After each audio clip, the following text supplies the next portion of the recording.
1692 means we got shots fired at 4:15 ASF.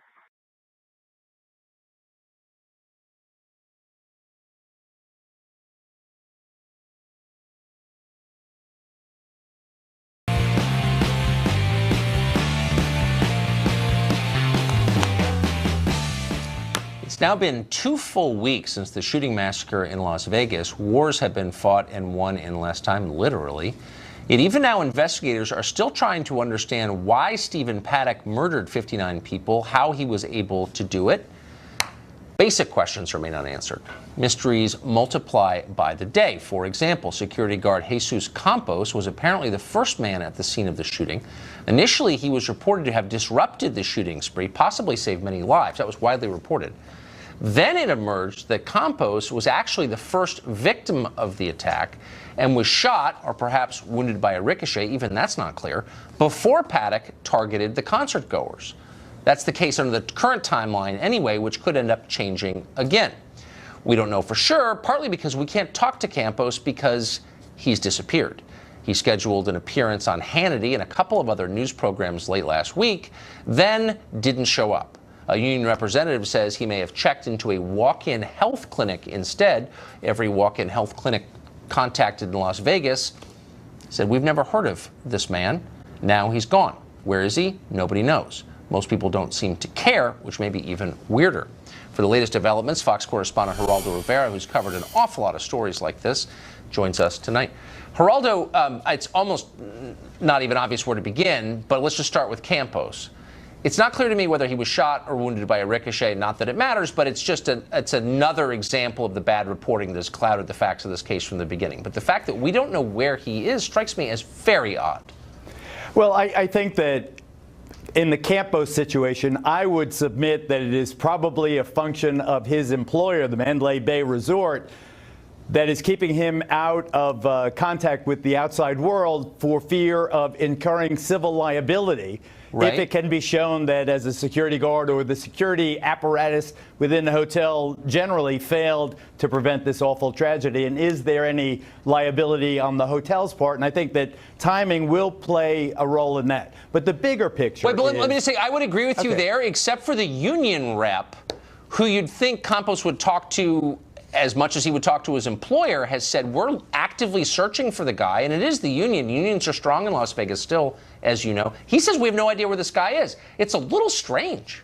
Well, I think that what the tone of your voice implies is that you are skeptical of the official accounts of what happened I honestly don't know what to think. Night. I mean, I'm skeptical of everything, but I'm sincerely confused. I don't have a secret theory that I'm pushing. But there are two things. There is the lack of an obvious motive. Why did this Stephen Paddock, a 64-year-old millionaire by all accounts, why did he suddenly become this evil killing machine? So there's no motive.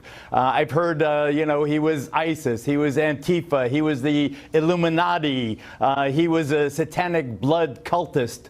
So that the lack of motive plus the confused timeline allows us to ponder, and as talk radio and the conspiracy theorists get their hands on it, it becomes a lot like, in a sense, although the crimes are obviously so very different, it becomes like the Kennedy assassination in the sense that we have evidence that seemingly contradicts the official account. Therefore, we're skeptical. There are dark forces at work here, playing with the facts and the circumstances to make a political goal. This is a false flag operation to bring on gun control, et cetera, et cetera. I think, I just tell you what I think, and you, thank you for crediting me with my deep experience in these kinds of crimes.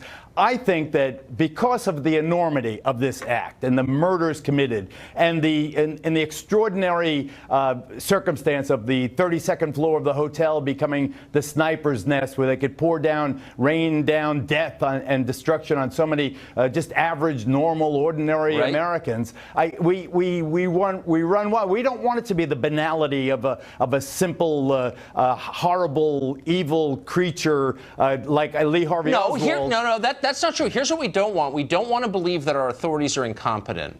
And I don't want to believe that. People come to this country precisely because they think our authorities are competent, and our justice system is on the level, and our law enforcement knows what it's doing. I think they're revealing themselves. Look, they left his house unguarded. This Campos guy, I'm not suggesting he did anything wrong. I am suggesting if you want to get the timeline right, you better talk to him. The authorities don't seem to know where he is. They revised the basic facts of the timeline like 3 times. Why should I have faith in their account?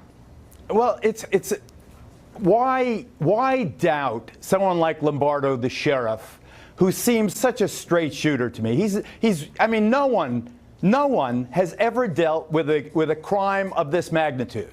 This is the worst mass murder ever in American history, and it's suddenly thrust on the Las Vegas sheriff to lead the investigation. Now he's got all the feds and the state guys and everyone's behind him, and it's all coming to this fulcrum, this sheriff.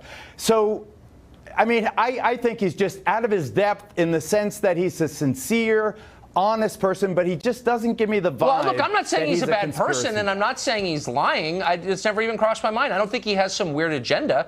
I just think he seems like he doesn't know what he's doing, and that rocks my faith. And by the way, it leaves space for the conspiracy people, because, like, if the official account isn't credible, conspiracy theories fill the void.